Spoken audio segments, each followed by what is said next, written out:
cette intervention, nous avons 3 intervenants. Nous commencerons par Marie-Claude Boucher, qui est maire de Saint-Georges de... Comment? Marie-Claire. Marie-Claire, j'ai dit Marie-Georges? Claude.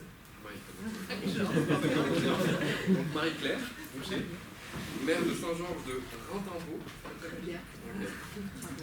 Mathieu, en fait sur de l'écrobisme, mais j'ai pas ton nom de famille sur le... Kertelet. Et Guillaume Godanet, maire de Dérivon. Ces 2 communes vous ont été un petit peu présentées tout à l'heure par Anne-Laure en commission de la plénière. Donc là, l'idée, c'est de leur proposer de nous présenter un peu plus en détail les 3 projets en milieu rural et ensuite de discuter, d'avoir un échange pour que ça soit un peu vivant. Bonjour à tous, donc Marie-Claire Boucher, maire de la commune de Saint-Georges de Rintimbault, donc une petite commune au nord d'Ille-et-Vilaine, donc on fait partie de Fougères Agglomération et on est vraiment limite Manche. Après nous, c'est Saint-James, c'est plus connu que Saint-Georges de Rintimbault. Nous, on ne fait pas que le marin, hélas. Alors, donc, le projet qu'on vous présente aujourd'hui, c'est un petit projet qui a été mené en lien avec les paysagistes de l'agence Bivouac. Vous voyez, la mairie est là juste à gauche et on avait cette petite place, immense, c'est à l'époque de 1700 mètres carrés, juste en face de la mairie et qui était une place routière.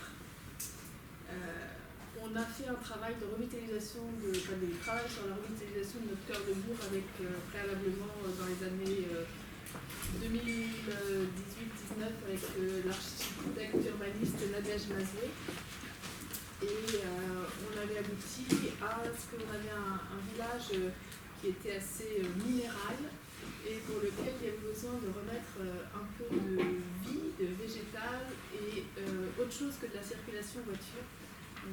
Voilà, on a une commune qui se caractérise par on a 4 écoles, 2 écoles primaires, 2 collèges, donc école primaire publique, école primaire privée, collège public, collège privé, un EHPAD, une maison d'accueil spécialisée, un accueil de migrants de 15 places, donc voilà, potentiellement un peu de monde à circuler, et dans une commune qui était quand même largement dédiée à la voiture. Donc ce projet-là, il avait pour objectif de remettre de l'espace vert, et dans notre cœur de bourg, on a aussi du coup notre commune, c'est 50% d'habitants en campagne, 50% dans le bourg, un peu souvent dans nos communes rurales, et avec un bourg un peu éclaté. Historiquement, l'église était sur cette place-là, et puis au 19e siècle, elle est partie un petit peu plus loin, et ça a un peu décentré le bourg, et on a 2 espaces. Un où il y a une petite supérette, des commerces qui sont venus dans les années 90, qui ont été construits dans les années 90, et puis ce cœur historique qui était là. Donc il y avait quand même envie de lui redonner sa place pour être autre chose qu'une commune traversée. On est sur un petit axe départemental Saint-James-Louvigné, et montrer qu'ici il se passe quelque chose et qu'on peut s'arrêter. C'était l'envie qu'on avait avec cette végétalisation. On a décidé juste de recruter, de lancer un appel d'offres auprès d'une structure qui serait capable de nous accompagner dans la réflexion un peu largement.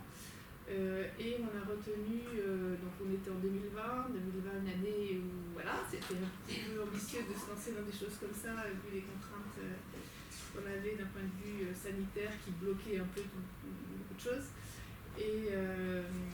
Et donc voilà, on est reparti du travail qui avait été fait avec Nadège Mazoué en disant que ce qui nous intéressait c'était de pouvoir donc, travailler sur cette question de revitalisation de notre cœur de bourg, travailler avec ce que Nadège Mazoué appelait le déjà là. On a déjà développé en fait cette caractéristique rurale de notre petite commune.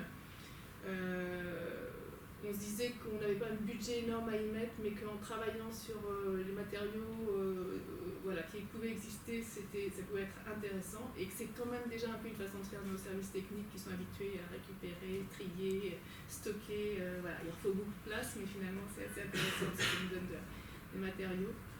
On avait commencé à travailler aussi avec Nadège Mazoué sur les aspects participatifs, qui étaient un peu nouveaux sur notre commune. Essayer d'aller chercher un peu les gens dans ce qu'ils avaient envie et voir de les associer. Donc c'était continuer aussi sur cette façon de travailler. Et puis, l'avantage qu'il y a eu à ce projet-là, et qui est encore, même si je dirais bien qu'il ne fait pas forcément non plus encore l'unanimité, mais c'est qu'on a pu l'ajuster au fur et à mesure, parce qu'on s'est rendu compte qu'on avait, par exemple, des places de parking qui étaient un peu justes, ou des histoires de giration qui ne conviennent pas trop à notre population, pas du tout habituée à faire un créneau, et pas du tout habituée à se garer en marche arrière. Donc voilà, il a fallu aussi adapter un peu les choses. Voilà. Donc, juste pour finir, une dernière chose, ça c'est une petite photo, un petit dessin qui avait été fait par l'atelier de Guy Bivouac et qui nous avait aussi présenté les choses par des questions de maquette, et on se posait beaucoup de questions sur voilà, qu'est-ce qu'on va faire bouger. Donc on a la question du monument aux morts, est-ce qu'on le garde, est-ce qu'on l'enlève ici. On avait la question des arbres, et il y avait eu des petits murets qui avaient été construits, est-ce qu'on les garde, est-ce qu'on les enlève. On avait une maison à l'angle là, qui est frappée d'alignement, donc on disait si on l'enlève, qu'est-ce que ça donne, etc. Et c'était vraiment intéressant parce qu'on pouvait jouer dans les ateliers participatifs avec ces matériaux-là en disant alors le monument mort, ok je l'enlève, mais je le mets où, et voilà, et puis finalement il est resté là. Mais grâce à ce travail-là, ça nous a permis aussi de pouvoir se projeter, en sachant qu'on a remarqué que sur les histoires de plans, il n'y a pas tant de monde que ça. C'est pas facile, surtout. C'est pas facile pour tout le monde de se repérer et de se visualiser ce que ça va être après. Donc la maquette était vraiment un outil très intéressant. Juste pour information, je me permets, Marie-Claire, vous êtes à la moitié de votre présentation. C'est ce que j'ai cru lui dire comme ça dans la classe. Mais ça va aller vite après. Le travail avec Bivouac, gros travail d'abord d'inventorier qu'est-ce qu'on a, qu'est-ce qui se passe sur cette place-là, quels sont les usages, sur quoi on va pouvoir s'appuyer pour essayer de dessiner un projet. Donc, travail avec les services techniques, travail avec les associations, travail avec les commerçants, travail avec les habitants, des petits. Voilà. Donc, ça c'était important. Et puis, ensuite, on a commencé à dessiner des choses, donc avec des allers-retours. Le travail de, si vous connaissez l'association Bivouac, qui sont basés dans le Finistère, et ils travaillent sous forme de résidence d'une semaine. Donc on se voyait sur un espace d'une semaine où on pouvait annoncer leur présence. On leur avait donné un espace, une petite maison là, qui était un peu à l'abandon, pas à l'abandon, qui n'était pas utilisée surtout à ce moment-là. Donc, et qui leur a permis d'aller au-devant des gens, alors même que le Covid n'était pas toujours très facile pour aller à la rencontre, mais voilà, ça a permis ça. Et avec les différents outils, donc ils ont essayé de spatialiser, de tracer un petit peu ce que les gens pouvaient penser, essayer de regarder aussi au sol avec le système de bombes, de créer ce que ça pouvait donner. Bon, regarder un petit peu tout ça. Et puis, donc, on s'est lancé, une fois qu'on a stabilisé les choses au conseil municipal, avec de la découpe de macadam, un acte fort pour un certain nombre de personnes, oser découper le macadam, c'est tout un truc. Presque plus que d'avoir enlevé des arbres finalement. Moi je m'attendais à ce qu'il y ait plus de... C'était des arbres qui étaient un peu malades, qui n'avaient jamais vraiment grossi dans leur fosse, et donc du coup on les a enlevés, c'était des érables Nigundo. On les a remplacés par des arbres dans des vraies fosses de plantation où ils peuvent se grossir, et je regardais encore hier, je me dis ils ont presque atteint la taille qu'avaient les érables quand on les a enlevés, tellement ils étaient dans des fosses pas du tout adaptées. Mais bon voilà. Et donc un tracé qui s'est fait comme cela avec les habitants. Donc on a mis des espaces de végétalisation, on a finalement enlevé le petit muret, etc. Ça aussi, moi je me demandais bien ce que les gens allaient penser de ça. Ça c'est bien fait. Et dans les inventaires qui avaient été faits, il avait été repéré une haie de pin Douglas qui était arrivée à maturité. Donc on a pu aller récolter. Donc c'était comment dire, des locaux qui ont pu faire ça. Une série mobile qui est venue, on a pu faire découper les panneaux de glace alors à la fois en planche et en poteau, donc ça nous a servi à pouvoir faire du mobilier urbain. On s'en est servi aussi après pour faire refaire la signalétique de notre sentier de randonnée. On s'en a servi à plein d'endroits, ça nous avait fait un stock aussi, mais on a pu faire pas mal de choses. Et donc tous ces chantiers-là ont été construits donc il y avait des temps ouverts aux habitants qui le souhaitaient. Et ce qui est intéressant de la forme associative de l'atelier bivouac, c'est que du coup ils sont assurés pour pouvoir ouvrir aux bénévoles, ce qui n'est pas toujours le cas. On va faire un chantier participatif, mais on a la commune juste à côté qui, pour des histoires de décoration de Noël, c'était les habitants qui posaient ça. Il y en a un qui est tombé. La commune s'en sort avec quelques dizaines de milliers d'euros d'indemnités à verser et aux enfants, à la famille, bref. Et voilà, le travail avec l'atelier bivouac, on l'a ensuite poursuivi sur une autre, juste à côté, on avait un espace en friche, on a travaillé un peu de la même façon. Là, c'est la continuité qui a pu être trouvée juste à côté sur un petit espace qui était, donc on a appelé l'îlot des temples, voilà, à côté d'un commerce qu'on a aussi réhabilité. Et vous voyez, on a regardé les mêmes matériaux, le pain de Douglas, des formes, atelier bivouac toujours, sans activité participative toujours. Voilà, donc ça a été quand même le point fort de notre travail de revitalisation, sur lequel on a pas mal communiqué. Il reste 3 minutes. Je voulais juste vous dire que dans les outils, on a eu plusieurs outils pour ça. L'association, l'atelier bivouac a aussi réalisé durant le travail sur la place de la mairie. C'était important aussi pour nous de garder trace de ces choses-là. Donc, a fait un petit document qu'on a diffusé à tous les habitants. Les habitants sont surtout restés bloqués sur le dessin, généralement, c'est ça qui les avait bien marqués. Mais ça nous a permis de garder la mémoire de ce travail-là et de pouvoir discuter autour de ça. Et on a aussi pu être lauréat l'an passé avec ce travail-là du travail qui est mené par Architecture Frugale, projet inspirant de Bretagne. Donc c'était assez pour nous intéressant. Pour autant, c'est pas si simple que ça à faire. Quand je disais on achète une méthode plutôt qu'un projet, je peux vous dire que quand même convaincre un conseil municipal sur cette base-là, bon, voilà quoi, pas toujours simple.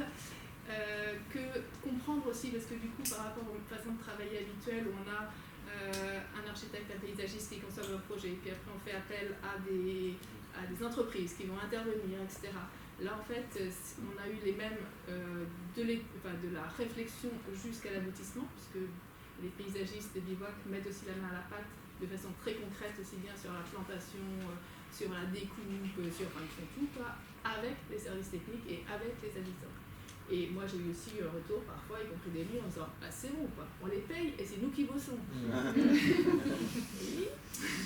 Voilà, donc il y a aussi une façon de faire qui est un peu en décalage avec aussi les pratiques qui peuvent être habituelles, mais qui sont intéressantes. Et donc je sais pas du coup du projet, il était affiché là au tout départ, donc moins de 50 000, c'était pas grand chose quoi.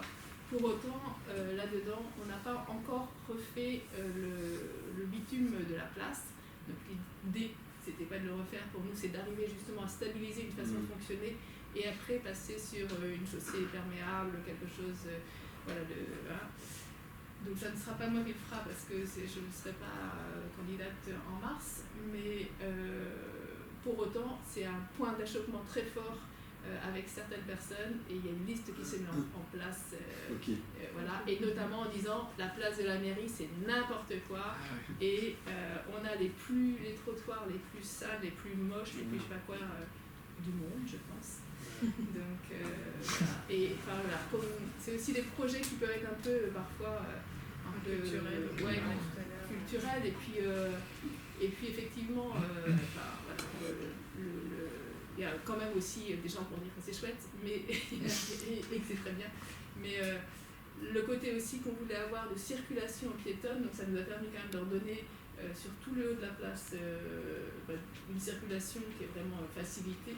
Et puis on avait les maisons du haut de la place, là, qui sont quand même assez qualitatives, qui étaient vraiment avec les voitures juste au pied de leur porte.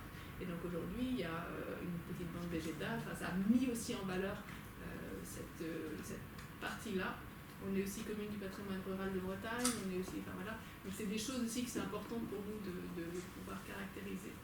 Mais souvent, en fait, les habitants, ils avaient leur quotidien et nous, on est aussi, je pense que notre population n'est pas très habituée aussi à regarder les choses d'un point de vue plus architectural ou plus esthétique, ou oser aussi. Moi, j'ai eu aussi dernièrement une réflexion sur un projet. On faisait avec une proposition qui avait été faite par l'architecte conseil et puis une proposition qui était faite par un bureau d'études, et donc quelque chose de plus qualitatif du point de vue de l'architecte conseil. Et on m'a dit, ah oui, non, c'est très bien, c'est très beau, mais c'est pas pour nous. Et c'était pas forcément plus cher, mais s'autoriser le beau, l'esthétique, le qualitatif, voilà, il y a encore, on risque de paraître pour des gens un peu trop ambitieux. Donc on reste dans des choses plus simples. Là, c'est quand même stressant. Merci. Donc moi je me présente, je m'appelle Mathieu Kertelet et je suis un peu, ça va faire redondance avec ce que vous a dit France Dagneau tout à l'heure, puisque je travaille à l'Écrouvis et chez Noria Formation, tous les deux salariés des deux mêmes structures. Alors pour vous faire, je me complique un peu la tâche, j'ai décidé de vous parler de deux projets, donc il va falloir que ce soit très concis et rapide, on pourra poser des questions par la suite. Je vais me mettre en face de toi. Ah oui, pour les je vais me tourner. Donc voilà, pour replacer, Noria, c'est un organisme de formation en éco-construction et en emploi de matériaux, et l'Écrouvis, on est une recyclerie de matériaux. Donc du pays de Redon, qui est vraiment une petite recyclerie de matériaux, il faut vraiment avoir ça comme contexte. On est orienté autoconstruction avec des gisements, pas mal de particuliers, mais on ouvre les gisements justement grâce à des partenariats avec les collectivités pour varier les gisements. Mais on est quand même adressé à un public d'autoconstructeurs et pas trop d'artisans professionnels, pour poser le contexte. On fait également de la formation et on est prestataire de chantier de dépose. Et puis le côté formation, vous allez voir, a un côté facilitant, voire structurant pour certains sujets et certains projets que je vais évoquer. Donc, du côté Noria, moi je m'occupe d'une formation qui s'appelle TREMA, technicien du réemploi des matériaux du bâtiment, qui s'appelait anciennement TVRB, qui existe depuis 2019. Et là, rapidement, pour vous montrer que c'est une formation couteau suisse, c'est pour ça que je mets ce petit visuel au milieu, parce qu'on forme un ensemble d'activités professionnelles sur la chaîne de valeur du réemploi. Ça part des gisements, l'identification, jusqu'à la vente, en passant par toutes les chaînes logistiques, la dépose sélective, le transport, le conditionnement, la valorisation, et puis une valeur centrale au milieu d'accompagnement et de sensibilisation des acteurs. Donc ce que je cherche à faire chaque année dans cette formation, c'est de trouver un chantier école pour que les stagiaires, il y en a ici qui sont présents d'ailleurs autour de moi, donc les stagiaires TREMA puissent s'exercer à ces activités professionnelles. Donc on cherche un chantier dans lequel les stagiaires peuvent s'exercer pour faire plusieurs phases. Et donc là, il y a 2 ans, on a pu faire un projet avec la mairie de Guémené-Paimphault, plus précisément Belley-sur-Vilaine, dans l'ancienne maison du port, qui est devenue un restaurant Guinguette depuis. Et donc ça a été une synergie de rencontres entre plusieurs acteurs mis en relation. Donc Noria Formation, nous, la mairie de Guémené-Paimphault, une association locale pour qui les ventes de matériaux ont été, les bénéfices de la vente ont été fléchés vers cette association, une recyclerie locale. La maîtrise d'œuvre classe architecture, et puis des postes clés qui ont permis de faciliter, de faire de la mise en réseau et la rencontre de Noria et puis des élus de la mairie de Guémené-Paimphault. Donc un chargé de mission territoire économe en ressources, en la personne de Clément Hubert-Muller, et une chargée de mission petite ville de demain, qui était sur le territoire de Guémené-Paimphault, qui ont pu permettre de faire cette rencontre et de mettre à disposition ce bâtiment qui a vraiment pour but de faire découvrir les pratiques de réemploi au travers de ce chantier pilote un petit peu expérimental. Donc voilà, je vous ai mis un petit peu la chronologie de comment ça se passe de notre côté. Une prospection veille bâtiment, on partage les attentes, le périmètre d'intervention qui doit être bien défini à l'avance. On conventionne tout ça. La collectivité nous met un bâtiment à disposition dans lequel les stagiaires vont pouvoir intervenir pour les activités pédagogiques.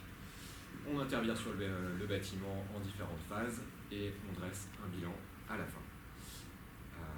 Donc voilà, pour détailler les étapes qui ont été faites sur ce chantier, Donc ça a commencé par un diagnostic ressources, ensuite une phase de dépose préservante, une petite phase de reconditionnement des matériaux in situ, et enfin une journée de vente qui permet de faire rencontrer plein de gens de la commune, du territoire, parce que ça éveille de la curiosité et de l'intérêt. Et puis sur ce chantier en particulier, à Guémené-Pinfo, on a vraiment eu la chance de pouvoir discuter en profondeur, de faire une rencontre entre les élus, les stagiaires et les chargés de mission qui étaient sur le projet, qui a vraiment permis de faire vulgariser ces différentes pratiques. Ils ont pu faire des visites sur le bâtiment au fur et à mesure des étapes pour comprendre concrètement qu'est-ce que ça peut être. Eux qui n'étaient pas encore acculturés au sujet, un diagnostic ressources, une dépose et une vente à la fin. Donc voilà, ces phases qui se sont terminées à la fin par une journée de vente avec 800 kg de matériaux valorisés, à peu près 1 € du kilo. On tombe sur les prix du réemploi à peu près. Et puis c'est l'occasion, comme je le disais, de faire des animations, des actions de sensibilisation auprès des visiteurs sur la journée de vente. Voilà, je passe à un deuxième petit projet. Du coup, là je prends ma casquette écrouvis. L'écrouvis recyclerie de matériaux dans laquelle je travaille en tant que technicien de réemploi et avec qui on a un partenariat avec Redon Agglomération. Donc comme je le disais, on était essentiellement du côté de l'écrouvis dans les gisements de particuliers et puis on essaye de varier ça. Et les postes clés que j'ai évoqués tout à l'heure, les chargés de mission TER, ont vraiment permis de déclencher des nouvelles pratiques entre l'écrouvis et Redon Aglo, centrées autour de la thématique des déchets, d'essayer d'économiser un traitement des déchets maximum de leur côté, donc avec le pôle environnement et le pôle déchets qui est venu à notre rencontre. Et l'idée c'était de collecter des matériaux auprès des déchetteries pour pouvoir valoriser ces déchets, ces potentiels déchets qu'on devait intercepter soit directement en déchetterie en faisant, là je vous mets une photo de nos présences en déchetterie avec le camion. Donc ça s'est fait ça se fait de deux façons ce partenariat. On fait des présences en déchetterie une fois par mois, où on en profite pour faire de la sensibilisation des usagers, pour faire connaître les différentes structures du réemploi, pour qu'ils comprennent que les objets du quotidien, ça va plutôt du côté de la redonnerie, qui est la recyclerie d'objets du quotidien de Redon, et tout ce qui est matériaux, ça peut venir chez nous à l'écrouvis. Donc vraiment, c'est à la fois des collectes de matériaux auprès des usagers et à la fois une action de communication et de sensibilisation. Et deuxième thématique, donc ça s'est mis en place à partir de 2022. Et depuis le début de l'année, on a commencé à mettre en place un système logistique de collecte. Donc on reçoit les matériaux qui viennent des déchetteries, parce que du coup, d'une manière logistique, les déchetteries là-bas ne permettent pas d'accueillir des zones comme dans certaines déchetteries qui permettent de déposer et prendre en libre service. Là, on ne peut vraiment pas pousser les murs. Donc plutôt que d'essayer d'imaginer ça, on a mis en place un système logistique de collecte avec des palox qui sont alimentés par les agents en déchetterie, agents qu'on a dû former. Voilà, et comme on a la compétence en interne du côté de l'écrouvis, on a pu transmettre ça assez facilement, avec des consignes de tri assez resserrées quand même sur des matériaux de qualité qui ne présentent pas de défaut, parce qu'on ne voulait pas risquer de se faire déborder par tout et n'importe quoi. Donc voilà, le bilan de ces opérations-là, depuis qu'on a mis en place les apports qui viennent des déchetteries avec le système de Palox, ça donne depuis le début de l'année 4 tonnes de matériaux par nos collectes et 2 tonnes de matériaux qui nous viennent directement et qui sont livrés par les agents en déchetterie. Et ça représente quand même 14% des apports annuels de l'écrouvis. Voilà, donc pour résumer un petit peu les freins et les leviers qu'on a rencontrés, donc un frein fort, c'était des publics non sensibilisés sur lesquels il a fallu communiquer beaucoup au travers du tractage sur les déchetteries, des publications qui ont été relayées par Redon Aglo aussi, les infrastructures des déchetteries qui ne sont pas adaptées. Donc voilà, on a trouvé une solution en faisant un système de collecte On s'est adapté pour pouvoir vraiment favoriser le réemploi, éviter un maximum de déchets. Le personnel qui n'était pas formé à ce sujet, et donc on a pu former assez facilement avec notre compétence en interne. Donc voilà, on retrouve les leviers qui vont dans le sens. Mais vraiment, ce qu'on peut résumer, ce qui a été le déclencheur et qui a permis de vraiment ouvrir les possibles et changements de pratique du côté des collectivités, c'est vraiment les postes qui ont été mis en place avec ces chargés de mission économie circulaire et territoire économie et ressources. Des missions qui se sont terminées l'année dernière, mais qui ont quand même pu lancer pas mal d'initiatives et on espère qu'on va pouvoir les faire vivre le plus longtemps possible. Je vais vous présenter le projet de manière un peu chronologique afin de mettre l'accent un petit peu sur les freins qu'on a rencontrés, sur les écueils qu'on a dû éviter, puis sur les satisfactions aussi qu'on a obtenues à différentes phases du projet. En fait, le projet il prend sa source aux élections municipales de la dernière fois en 2020. Sur le contexte, on avait à Guérino une mairie qui était sur un promontoire qui était complètement inaccessible au PMR, et donc ça posait un problème depuis des années. Il y avait une salle du conseil municipal à l'étage, tant et si bien que les vieux tontons et les grands-mères n'étaient pas invités aux cérémonies de mariage, donc ils ne pouvaient pas venir. Ça posait un problème depuis des années. On avait une bibliothèque qui était très très fréquentée par rapport à la taille du bourg, mais qui n'avait même pas les commodités nécessaires. Il n'y avait pas de lettres, il n'y avait rien, c'était pas évident. Ça faisait 20 ans que c'était promis dans tous les programmes électoraux qu'enfin ils allaient avoir un local correct. Donc il y avait ces activités-là et une agence postale également qui n'était pas accessible au PMR. On avait d'un côté cette problématique-là, et d'un autre côté on avait une résidence autonomie de 1000 m² qui venait juste de fermer pour mauvaise gestion, tout simplement. Je suis désolé de vous dire, mais c'était quand même un peu ça. C'était géré par la municipalité et ça a fini par capoter, et donc ça a fermé, ce qui avait suscité d'ailleurs un émoi certain. Et en fait, lors de la campagne des élections municipales, c'est assez intéressant parce que a été initié une sorte de débat dans la population architecturale, ce qui n'arrive pas si souvent en fait. Il y a une équipe qui se présentait qui était partisan de démolir le bâtiment pour partir sur un bâtiment écologique 2.0, super bien. Alors c'était pas mon équipe. Et il y avait aussi une volonté de faire disparaître le bâtiment, comme ça a été mal géré, c'était intéressant aussi de le faire disparaître. Et puis une équipe qui portait un autre projet, celle que je représentais, qui voulait plutôt rénover de façon frugale le bâtiment pour plusieurs raisons. Déjà parce que le réemploi, c'est pas que pour les autres, c'est aussi pour les collectivités, pourquoi pas. Le Bon Coin, c'est pas moi qui l'ai inventé, Vinted, les recycleries, tout ça existait, c'est une entreprise, voilà. Donc pourquoi les collectivités ne feraient pas de réemploi? Je précise que c'était un bâtiment qui datait de 95, donc qui n'était pas si vieux que ça non plus. Et donc par conviction, aussi par rapport à des raisons économiques, on s'est dit que sans doute, si on évitait de tout démolir et qu'on se basait sur la structure existante, on pouvait limiter un petit peu les coûts.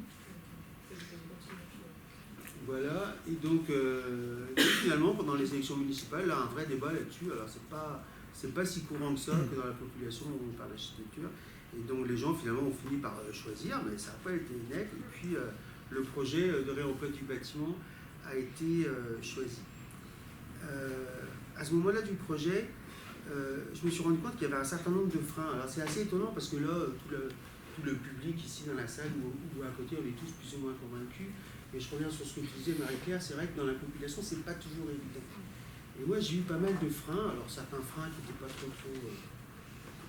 graves. Une fois, il y a une dame qui est venue me trouver, une mémé, qui m'a dit en gros, monsieur Fedena, je vous ai à la bonne, je vais vous donner un bon conseil pour pas vous planter, démolissez le bâtiment et rebâtissez parce que c'est beaucoup plus sûr. J'ai dit, ah bon, vous croyez? Je dis, mais vous, par exemple, vous habitez où? Et votre maison date de quand? Elle m'a dit, nous, on a fait la maison avec Georges en 72, et je lui dis, pour la mettre bien, il faut tout la démolir. Il me dit, vous êtes fous, pourquoi vous dites ça? Je dis, pourquoi? Nous, c'est un bâtiment de 95, au final, pourquoi est-ce qu'on devrait tout démolir pour que ça soit bien? En fait, je dis ça pour dire que même dans la population, souvent, il y a un peu l'idée que quand c'est la sphère publique, il faut tout foutre en l'air pour repartir à neuf. Pareil d'ailleurs pour le mobilier, pour tout. Ouais. Et en fait, moi, je n'étais pas tellement dans cet esprit-là. Et donc, elle m'a dit, finalement, vous avez peut-être raison. Alors, il y a eu d'autres freins, et notamment, on travaille avec une assistance à maîtrise d'ouvrage de la communauté d'agglomération, et la personne qui s'occupait de ça, elle était assez sceptique, elle ne voyait pas trop bien comment est-ce qu'on pouvait repartir sur un bâtiment, c'était pas évident et elle m'a conseillé de faire une préétude technique avec un architecte. Alors moi je me suis laissé un peu guider parce qu'il n'y a pas de formation pour être maire et puis bon pourquoi pas. Et cette préétude-là, on a choisi une maîtrise d'œuvre, un cabinet d'architecture qui était censé valider ou non l'idée de faire une rénovation frugale. Et donc moi je ne me suis pas trop impliqué sur le cahier des charges d'ailleurs pour le choix de cette maîtrise d'œuvre, mais enfin c'était bien précisé quand même qu'on voulait verser dans la frugalité et puis dans le réemploi. Et en fait, au terme de cette étude, ils nous ont dit plus ou moins clairement, en fait le réemploi non, pas trop. Et puis même l'idée de la frugalité, de récupérer un bâtiment, nous on avait lancé des bases, c'était une ambition politique de dire notamment on va aller dans les murs existants. Par exemple, si on peut éviter de décloisonner, on va décloisonner. Et l'architecte m'a dit clairement, toujours sur le ton du bon conseil, enfin si j'ai un bon conseil à vous donner, par exemple, elle m'a dit votre bureau là dans une chambre ça va pas le faire parce que les gens vont être déçus, vous allez voir, vous aurez des remarques, un bureau c'est 3x4, ça ne peut pas être trop grand. Alors que moi je disais mais non, finalement on peut investir une chambre, il y a la salle de bain à côté, qu'on peut désarmer, faire une pièce de stockage, il y a peut-être moyen de faire quelque chose. Et donc on a été un petit peu refroidi là-dessus. Mais alors on s'est bien remobilisé entre élus et on s'est dit non, c'est pas possible, il y a quand même un chemin. Alors, je tiens à préciser que j'ai la chance d'avoir dans ma famille un certain nombre d'architectes qui m'ont aussi donné des convictions. Parce qu'il faut se battre quand on est élu, c'est pas forcément évident, parce qu'un simple élu d'une commune rurale, c'est difficile d'argumenter face à un architecte. C'est pas, forcément, ils ont leurs arguments aussi, c'est pas évident. Alors, moi j'avais un petit peu cette force-là pour moi. Et donc on a dit non, et j'ai dit on continue, on cherche une maîtrise d'œuvre, alors pour le projet, qui soit vraiment convaincu. Quand on a rédigé le cahier des charges, j'ai tenu à le rédiger moi-même, alors pas sur toute la partie technique, mais notre assistance et maîtrise d'ouvrage nous a aidés, mais au moins pour tous les propos liminaires du cahier des charges, c'est moi qui les ai rédigés. Alors j'en ai mis des tartes et des tartes sur la frugalité, le réemploi, j'ai répété 15 fois les mêmes trucs. Et comme on a l'assistance et maîtrise d'ouvrage, j'ai remis le cahier des charges donc pour mettre tous les trucs techniques. Il m'a dit écoute Guillaume, c'est super bien, tu rédiges bien, mais j'ai un peu zagué tout ce que tu as écrit sur la frugalité parce que c'est un peu trop. Je dis non, mais mets-le 15 fois, parce que moi je vais être sûr que l'architecte il soit vraiment convaincu. Et j'insiste pour vous le dire, parce que c'est vraiment la base pour moi. Si on part avec une maîtrise d'œuvre qui n'est pas vraiment convaincue, ça ne peut pas fonctionner. Et alors, bon, il était un peu sceptique, je dis non, mais c'est juste, ça va être comme ça, puis à la limite, je préfère me tromper avec mes idées qu'avec celles des autres. Et donc, allons-y franchement. Et dans le pire des cas, si c'est pas possible, on va rentrer dans le bâtiment tel quel. Ça fera un scandale, mais enfin, c'est pas grave. Voilà, tant pis, c'est une ambition politique. Et donc, on a fait le cahier des charges comme ça. Et alors, moi, je n'étais pas trop fier non plus, parce que je me disais, peut-être qu'on n'aura pas d'architecte à répondre finalement sur notre projet. Et bien si, on a eu une dizaine de réponses, dont au moins 8, on va dire, étaient quand même versées dans la frugalité. Alors on a fait une étude ayant de ces offres-là, et on a choisi l'agence Dawn Architecture, déjà parce qu'ils avaient bien répondu à la demande, et surtout parce que réellement, c'est vraiment leur ADN de faire du réemploi, faire avec le déjà là.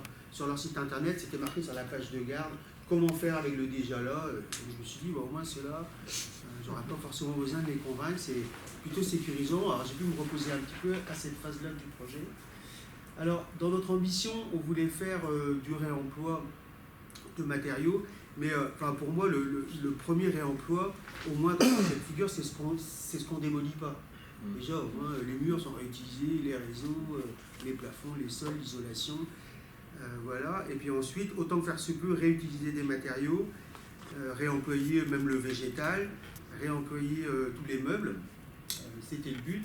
Et tout ce qui ne pouvait pas être réemployé, on a fait un diagnostic, je ne sais plus qu'on a fait ça, un inventaire, qu'est-ce que tu as dit tout à l'heure voilà, des ressources. Il y en a une certaine partie qui sont parties dans les recycleries environnantes. Et pour le reste, donc on a essayé de réemployer. Alors, si tu peux montrer une photo, peut-être, oui, alors, juste avant. J'en profite pour vous dire qu'il reste 2 minutes sur le temps imparti. Je suis non, mais là, je vais carrément accélérer si tu arrives à trouver la diapo vue d'en haut. Tu veux vue d'en haut? Ouais. Il y avait celle. Attends, avec le programme, tu veux ça? Ouais, ça c'est bien. En fait, voilà, si vous regardez la photo en haut, en fait, le bâtiment il est composé de 4 entités qui étaient reliées par une croix centrale. Et moi, dans la demande, j'avais demandé à ne pas faire de geste architectural qui ne soit pas directement utile. Et à chaque arbitrage, c'est une règle d'or qui était marquée en rouge et en gras dans le cahier des charges. En cas d'arbitrage, on ira toujours vers la frugalité. Alors des fois, on s'est posé la question. Hein. Je dis, attends, il y a la règle d'or, c'est la frugalité. Bref, donc le bâtiment, il y a 4 parties. Il y avait une croix centrale qui distribuait le bâtiment quand c'était une résidence autonomie. Et le seul geste architectural a consisté à démolir cette croix centrale pour faire des coursives latérales et qui dessinent un petit cloître au final entre les 4 bâtiments. Et donc on a rénové, et donc on a récupéré les matériaux, les ardoises, les baies vitrées, un petit peu comme ce qui a été présenté tout à l'heure dans la salle plénière. Les baies vitrées, on a eu du mal à les requalifier puisqu'on n'a pas pu les réutiliser pour mettre dans des bâtiments chauffés. Donc on a fait une coursive non chauffée avec ces baies vitrées-là. Bon, on voit d'ailleurs le démontage là. On a réutilisé également tous les meubles. Et l'air de rien, ça permet aussi d'avoir des matériaux ultra qualitatifs. J'étais dans le bâtiment avant qu'on le rénove, il y a quelqu'un qui a tapé au carreau une fois et qui m'a dit Guillaume, pour moi, il faut que je te dise un truc. Je dis ok, rentrez et tout. Il m'a dit c'est moi qui ai vendu les meubles ici en 95 et je voulais te dire, ce sont des meubles d'une qualité extraordinaire. Il m'a dit ici, ça c'est une chaise Baumann, tu vois. Ça se gêne pas. Il m'a dit, ça se met pas dans une benne, c'est pas possible. Alors voilà, et puis moi, ça m'a un peu interpellé. Alors moi, je suis pas spécialement initié aux meubles et tout. Et je me suis dit, mais en fait, il a raison. Et en fait, on a rechapé toutes les chaises. Par exemple, les chaises, là, c'est les chaises Baumann. On a refait toutes les assises, parce que c'était quand même une maison de retraite. Et peut-être mieux voir quand même. Et donc, du coup, là, on a un mobilier hyper qualitatif. Et l'air de rien, on retrouve un petit peu l'identité du bâtiment d'avant. Et ça, c'était un des objectifs. Je vous ai dit en début de présentation que les Dirindolais avaient été assez affectés par la perte de ce bâtiment. Alors pour avoir fait beaucoup de visites, pour le coup j'en ai fait 350 depuis le début de l'année, avec beaucoup de Dirindolais, et c'est vrai qu'ils sont assez sensibles au fait qu'on n'ait pas cassé l'identité du bâtiment. À certains endroits, dans la bibliothèque, par exemple là, vous voyez il y a un carrelage derrière l'étagère là, parce que c'était une salle de bain avant. Et en fait, là on a décidé de garder le carrelage. Alors là typiquement, je me suis retrouvé devant avec l'architecte en face chantier, il m'a dit qu'est-ce qu'on fait un carrelage dans la bibliothèque, c'est quand même un peu bizarre. Qu'est-ce que t'en penses? Je lui ai dit, je sais pas, je sais plus. Et c'est là que j'ai dit, non, on a dit, on arbitre vers la frugalité, point, on laisse. En fait, la plupart des gens qui visitent, ils sont scotchés de faire ça. Alors, ceux qui se rappellent du bâtiment, ils disent, oui, il y avait une salle de bain, là, tu te rappelles, Geneux et tout, on fait là. Et voilà, et puis les autres, ils disent, non, mais c'est très bien, on peut même jouer au morpion. Ouais. Et finalement, alors, il reste aussi tous les petits mécanismes, des fenêtres et tout. Et finalement, ça permet de garder l'identité du bâtiment. Et je terminerai en précisant que c'est quand même assez confortable. Bon, quand on est maire, les gens qui ne sont pas contents, en général, ils ne viennent pas nous trouver. En tout cas, pour tous ceux qui sont contents, c'est quand même ultra confortable de faire un projet versé dans la frugalité, surtout dans la période actuelle où les gens sont quand même pour une bonne partie super dubitatifs et un petit peu flippés de la situation financière du pays. Du coup, ils voient qu'en local, on essaie de récupérer des ressources. Donc, quand j'ai rechapé mes meubles, c'était la semaine où Gérard Larcher avait acheté un fauteuil à 40 000 €. Et du coup, les gens n'en font pas de faire la comparaison. Et c'est très confortable aussi pour des élus locaux de faire de la frugalité, principalement quand il s'agit d'une mairie où on peut très facilement être taxé de faire un bâtiment pour soi-même ou d'avoir pris la grosse tête. Alors là, moi, j'ai récupéré mon ancien bureau, les fauteuils qui étaient déjà présents dans le bâtiment. Et finalement, c'est assez confortable de ce point de vue-là. Voilà. Merci Guillaume. Je saute sur la fin de la phrase. Du coup, il nous reste une grosse vingtaine de minutes pour faire un peu un échange des questions-réponses, débat. Vous avez également interrogé les usages pour justement mieux réagencer peut-être les espaces et aller vers l'intensité sur des usages, des choses comme ça. On a fait des ateliers participatifs. Alors, l'objectif, c'était de mettre les services administratifs, la poste, la bibliothèque qui s'est transformée en médiathèque, des salles associatives et un tiers-lieu. Et donc, on a fait des ateliers participatifs qui ont été assez, d'ailleurs, efficaces et assez intéressants. Ça a permis, en fait, de re-questionner vraiment le projet. Et notamment, l'architecte, il avait fait une sorte de simulation. D'un côté, il avait mis toute la médiathèque. Par exemple, c'était une proposition, toute la médiathèque devant et la mairie derrière. Et les gens de la médiathèque étaient là, les bénévoles ont dit, mais ils sont hors de question qu'on ait la mairie derrière nous. Et c'est vrai que ça ne va pas le faire, ça va nous quitter, en fait, parce que la mairie, c'est trop important. Et finalement, c'est là qu'on a décidé des grandes bases de mettre sur l'avant du projet l'ensemble du programme de redéfinir un peu le budget.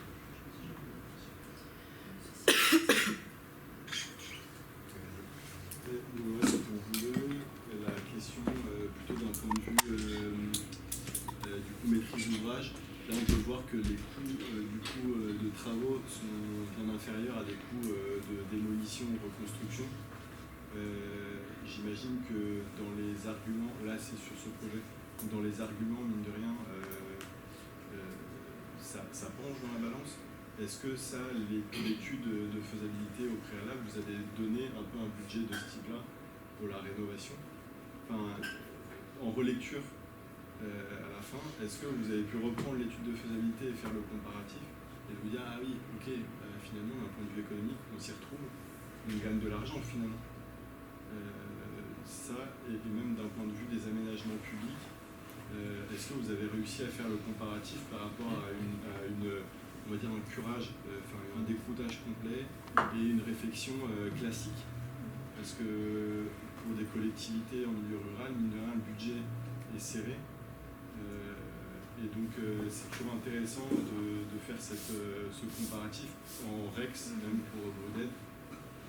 Voilà. C'est juste une question peut-être ouverture. Et autre question aussi, c'est du fait de l'innovation, entre guillemets, c'est de l'emploi, de la conservation, mais aujourd'hui on voit que c'est de l'innovation. Est-ce que là on voit qu'il y a une forte part de subventions?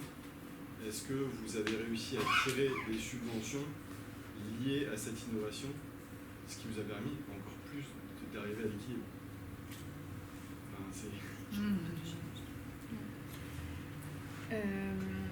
Alors moi je suis pas sûre que j'arriverai à convaincre en disant, vous voyez, si on avait tout découté, si on avait refait un beau macadam, ça serait nickel, parce que derrière il y a un travail évidemment de notre service technique sur l'entretien des espaces verts. Et là on a, alors toujours pareil, hein, il y a effectivement ce qu'on entend et on entend beaucoup plus ceux qui râlent que, les 20% qui râlent que les 80% qui sont contents. Mais voilà, il y a quand même ce côté-là en disant, bah oui, mais une fois qu'on a fait du macadam, c'est fait une fois pour toutes et on n'y revient pas. Alors que là, il faut repasser régulièrement. Puis c'est la différence entre les fonctionnements et l'investissement. Moi, je suis pas sûre que j'aurais convaincu sur ça. Et de toute façon, c'est toujours trop cher, ou on nous dit pas tout, ou voilà, c'est toujours un peu comme ça. Mais voilà. Et vous n'avez pas idée du coup si on avait tout refait en macadam, on n'en a pas chez nous. Moi, sur le projet à Divignon, si on avait dû casser tout le bâtiment, refaire une mairie, une médiathèque, je ne sais pas combien, mais là c'était plusieurs millions, clairement, entre 2 et 3, c'était pas possible de faire autrement. Dans l'étude de faisabilité, elle avait mis au départ 2 hypothèses, une à 1,5 million et une à 2,5 millions. Et finalement, un peu sous la contrainte, on a donné une hypothèse à 800 000 € et on a fait 990 000. Alors, ça dépend si on prend la maîtrise d'œuvre ou pas. Voilà, c'est un petit peu compliqué. Et donc finalement, oui, on s'est retrouvé. On peut faire la comparaison et ça coûte quand même nettement moins cher. Alors, c'est pas tellement le réemploi des baies vitrées et tout ça, je pense que ça coûte quand même pas mal d'argent, mais c'est surtout ce qu'on n'a pas cassé, quoi. Et ça, clairement, moi, mon bureau, c'est identique.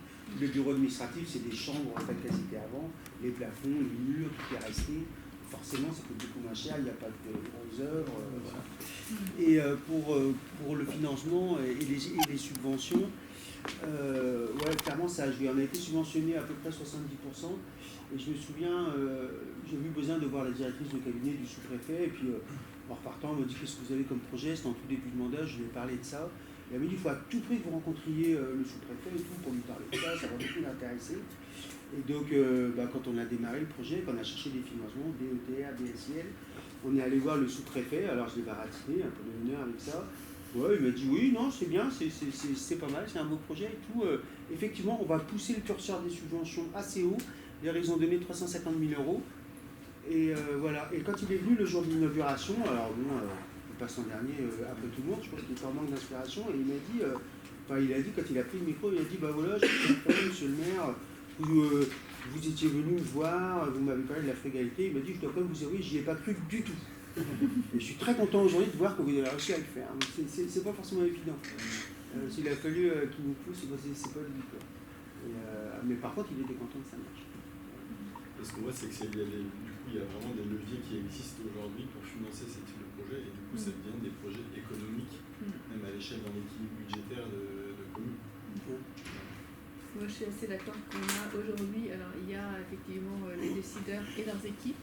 On a souvent des chargés de mission qui sont beaucoup plus à l'écoute de ces sujets-là et qui vont être les bons conseillers. Mais nous, c'est pareil, tout ce qui va être travail en régie, etc., c'est pas subventionné. Mais on a quand même le département qui, avec par exemple maintenant aujourd'hui Ambition Commune, va essayer aussi d'aider des projets comme ça. Et effectivement, on voit bien qu'on a aussi des financeurs qui essayent alors, ou de sortir un peu de leur cadre pour aussi pousser vers ces sujets-là. Et puis après, nous on est aussi sur un projet de réhabilitation d'un bâtiment, ancienne école qui sera réhabilitée, centre de loisirs, etc. Et on a regardé aussi tous ces critères-là en se disant il faut aller vers du emploi, si on veut être subventionné, aujourd'hui de toute façon c'est ces projets-là qui vont être subventionnés. Donc il faut aussi construire les projets de cette façon-là de toute façon. On fait en sorte de pouvoir aller chercher des crédits. Les bonus qu'il va y avoir aussi sur ces projets-là.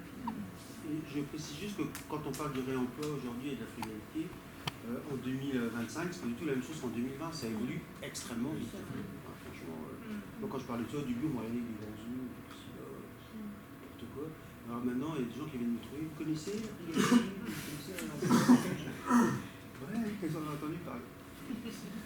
Est-ce qu'il y a d'autres questions? Concernant votre conclusion, je n'ai pas compris pourquoi vous n'avez pas le droit au bout. Quand vous avez terminé, je n'ai pas compris ça.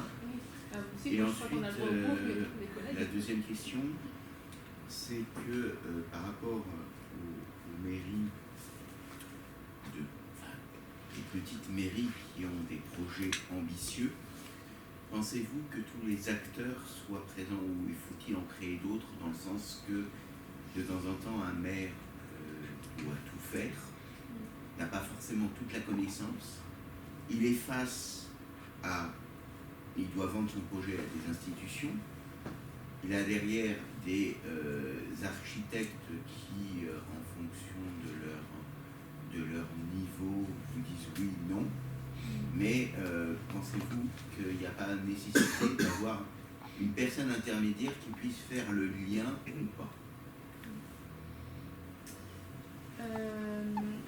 Sur la première question, là, c'était juste, oui, voilà, j'ai dit ça en 2 mots, mais c'était une interpellation, une façon de faire d'un de mes conseillers qui m'a, du coup, un peu, je me suis dit, waouh, je pensais qu'on avait fait du chemin, mais non, ou encore pas assez, sur ce côté-là. Le beau, c'est pas pour nous, c'était une façon de dire, nous, il nous faut de l'efficace, du pratique. Le beau ou l'esthétique, c'est la cerise sur le gâteau, mais est-ce qu'il faut mettre de l'argent là-dedans, quoi?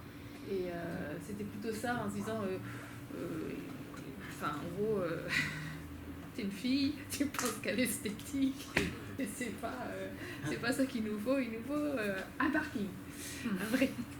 Mais voilà, donc bon, je me dis, voilà, on a fait un mandat ensemble, je pensais qu'il y avait des choses qui avaient un peu bougé, mais il y a encore du chemin à faire. Et puis, sur l'autre aspect, l'accompagnement, moi je trouve en tout cas que de l'accompagnement, j'en ai et j'ai su en avoir. Nous, on a une chargée de mission qui était Petite Ville de Demain, on a aussi été Village d'Avenir, elle a pu avoir un peu de temps Petite de Village d'Avenir et elle est vraiment très présente. Elle avait presque un 2e bureau sur la commune. On a la chargée de mission développement local du conseil départemental qui est aussi très présente et qui est, voilà. On travaille très bien aussi avec les services de l'État. On a Bruded qui est aussi là à nous dire mais si, il faut capitaliser et tout ce travail-là, c'est hyper intéressant parce qu'en fait, nous, ça nous oblige aussi à prendre un peu de recul sur nos situations et à pouvoir théoriser un peu des fois, mais aussi prendre de la hauteur sur nos sujets et pouvoir se voir aussi un peu avancer parce que des fois, on est quand même un peu dedans, ça bouge pas, mais si, en fait. Et puis comme il y a tout ce travail-là, les rencontres, les visites, tout ça aussi, c'est important. Et je ne sais pas si il aurait fallu un échelon supplémentaire après ou intermédiaire. Moi, j'ai eu l'impression qu'on avait à peu près ce qu'il nous fallait et un peu comme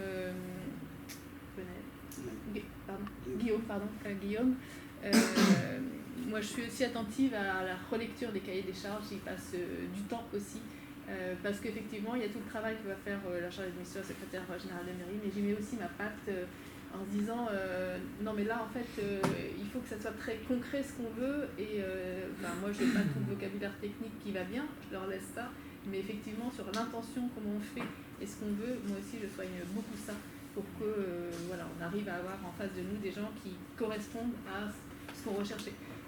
Avoir l'atelier Miwak qui venait, alors après on va aussi un peu les chercher tous ces gens-là, mais il fallait aussi qu'on se comprenne sur ce qu'on voulait. Mais je reviens sur les cahiers de charges. En fait, moi, la conclusion que je trouve ça, c'est qu'il faut se faire confiance aussi pour s'exprimer. On a tendance à laisser faire les spécialistes quand on est venu, parce qu'on n'est pas spécialiste en tout, on n'est tout de même en rien. Donc, du coup, l'idée, c'est qu'il faut se faire confiance. Par rapport aux partenaires, moi, je trouve qu'on en a quand même déjà beaucoup. Il y a pas mal de gens, il y a le FIA, le CAE, l'UDED, bref, on peut trouver des gens pour nous aider. Non, la seule chose que moi je pourrais dire, c'est que souvent dans les petites communes, c'est quand même souvent le maire ou les adjoints qui suivent un petit peu tout ça. Moi, j'ai pas la plateforme administrative ou les services techniques pour véritablement suivre un chantier. Et souvent, ça repose un petit peu sur les élus quand même. Et c'est vrai que c'est quand même assez lourd. Moi, j'ai pas passé autant de temps sur la rénovation de ma maison sur ça. C'est quand même pas rien. Et là, c'est vrai que si vous pouvez me donner une enveloppe pour recruter en interne quelqu'un pour suivre un petit peu le projet, ça pourrait aider. Mais sinon, des partenaires extérieurs, non, il y en a quand même beaucoup. Alors avant vous, il y avait une question au fond. Moi je voulais juste relever le fait, donc ça c'est, on a parlé de projets à différentes échelles, et je trouve bravo pour ce projet-là qui a des montants importants où on va chercher des financements. Je voulais relever ce qui a été dit sur la mairie de Rimbaud et la place de la mairie, avec la possibilité aussi de faire des missions en dessous des marchés pour le réemploi, pour expérimenter, pour faire travailler des structures peut-être locales. C'est quelque chose qu'on a remarqué, on trouve que c'est un levier, nous, dans nos activités, auprès des collectivités, de ne pas hésiter à lancer des missions qui vont permettre de mettre le pied à l'étrier sur la méthodologie, le changement de pratique, la conduite du changement, et puis commencer à avoir des résultats, montrer que le réemploi, on peut faire du beau. Et la réception est bonne, et puis après monter en puissance avec des projets plus ambitieux, mais de travailler en dessous des marchés. L'avantage pour les ouvrages publics, c'est d'avoir un peu plus de liberté que d'écrire un marché avec CCTP. Excusez-moi, c'était pas une question, c'était une remarque, mais je tenais à relever ce qui était dans votre slide.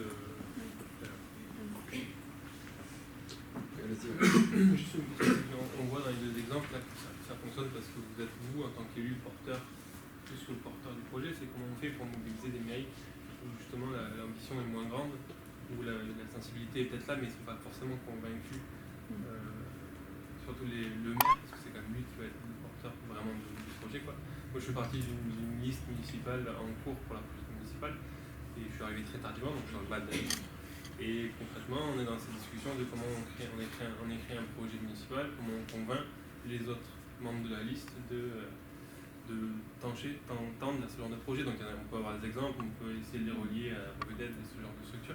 Mais c'est vrai que moi je vois la difficulté aujourd'hui de convaincre des élus et des services techniques, c'est encore une deuxième étape, mais d'abord les élus. Du coup, ça c'est intéressant l'action de l'interlocuteur, c'est que l'interlocuteur pouvait être là quand il n'y a pas l'énergie en interne, pas sous forme d'obligation, mais comment on fait pour porter ça. C'est une question pas facile à répondre. Mais j'aurais proposé de le faire par exemple, là c'est Brudet qui est particulièrement indiqué, je pense franchement. Je pense que c'est mieux d'essayer de convaincre les gens. Même pour les services techniques, c'est pas évident. Tout à l'heure tu disais Marie-Claire que découper du bitume c'était pas évident pour tout le monde, mais notamment pour les services techniques. Moi ça fait 30 ans qu'ils essaient de mettre du bitume pour arriver à attraper partout les mauvaises herbes et tout. Alors quand j'ai proposé dans la cour de l'école d'enlever du bitume, alors là il a fallu négocier durement, et on est allé voir aussi des choses qui se sont faites, et on n'est pas obligé de mettre des plantes qu'on change tous les 3 mois, c'est ce qu'ils faisaient avant, je sais pas quoi, des géraniums ou des trucs. Voilà, du coup, on a beaucoup bossé avec Bivouac qui nous a proposé des choses. Et c'est vraiment c'est par l'exemple que j'ai réussi à les convaincre, si tant est que j'ai réussi à les convaincre. Définitivement, je ne sais pas. C'est vrai que je pense que c'est important d'y aller ensemble, agents, élus. Effectivement, nous on va être un peu, on est un peu plus, on a plus envie, mais arriver à aller sur des visites Bruded ensemble ou à participer. L'échange entre pairs, c'est vraiment intéressant. Et il y a, donc là il y a tous les petits cycles là, qui sont proposés, d'informations, etc. Mais il ne faut pas rester tout seul parce que c'est trop dur, on n'a jamais raison tout seul. Donc il faut arriver à convaincre à un, à deux. Déjà quand on arrive, moi, sur le projet de Friche, où je souhaitais que Bivouac puisse continuer à travailler sur ce sujet-là, c'est un collègue qui était conseiller délégué qui a réussi, on a travaillé la commande à Bruded tous les deux ensemble et je l'ai plutôt mis en avant lui qui a pris la parole au niveau du conseil municipal, qui a expliqué pourquoi on est allé avec Bruded, avec Bivouac et comment. Et c'est lui qui est monté au créneau. Et moi, je le soutenais derrière. On était aussi un peu stratège sur le truc pour arriver à emmener. Mais il faut arriver à trouver quelques alliés parce que c'est tellement pas dans l'esprit des gens et même avec les mots, on ne se comprend pas. Il faut arriver à voir et à voir quel va être l'intérêt des choses. Donc, il faut aussi arriver effectivement à traîner les gens sur les différentes communes. On trouve toujours des communes à côté qui ont fait. Et puis même de façon un peu informelle, si vous avez un peu des contacts autour. Et c'est vrai que Bruded a quand même un large, les fiches, mais il y a aussi une bonne liste par rapport à des sujets précis. On peut peut-être aller sur des sujets qui vont plus parler d'abord aux gens qui vous concernent. Mais voilà, c'est vrai qu'il faut être un peu curieux, mais il faut arriver à aller chercher ça, je pense. Pour compléter, peut-être juste l'importance en effet d'emmener les services, parce que les services techniques les services techniques restent après les élus changent. Et si on a convaincu la partie technique, du coup, ces habitudes vont perdurer. Et c'est pour ça l'importance d'emmener tout le monde. On a fait aussi un cycle sur l'intégration de la gestion des eaux pluviales. Et on avait Hélène Couteller, qui est maire d'une commune, Prinquio, qui expliquait qu'elle avait formé ses agents techniques à enlever les gouttières des bâtiments publics pour que l'eau en fait arrive sur des noues, des jardins de pluie. Et donc, un peu de la même manière que végétaliser les cours d'école, elle a demandé à ses services techniques de faire un petit fossé, une petite noue. Puis en fait, elle est arrivée... Et, en fait, c'était un canal parce qu'ils n'avaient pas compris la technique et la méthode. Et en effet, ils ne sont pas compris sur les mots. Et donc là, elle s'est dit, on va réorienter la commande qui a été faite. Ils ont été accompagnés, c'était pas Bivouac, mais c'était un peu un autre organisme, on va leur demander de former nos services techniques.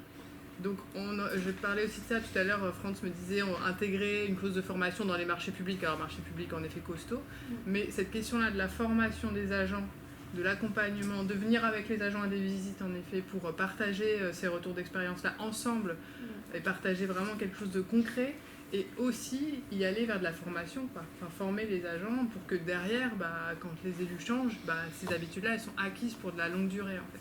Parce qu'en effet, sinon... S'ils ne sont pas eux-mêmes convaincus, derrière, si les élus ne sont pas convaincus, et en effet c'était la question d'aller vers des élus pas convaincus, si on a convaincu les agents, on a fait une grande part déjà. On a fait aussi... Même pour aller un petit peu plus loin, moi je fais rien si mes agents ne sont pas convaincus. C'est ça, voilà en fait. Nous ça s'est très bien passé avec les agents présents en déchetterie. Ils ont un regard, une compétence technique, un regard sur les matériaux, qu'est-ce qu'est un matériau, qu'est-ce qu'est un déchet.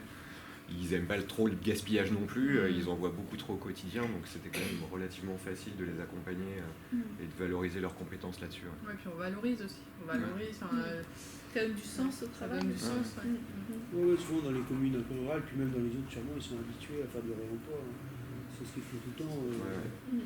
Les élus sont plus difficilement convaincables que les services techniques sur ces sujets. Moi, dans la commune où je suis, là, c'est un peu ça l'enjeu. Convaincre les élus des deux côtés, peu importe le côté, à partir.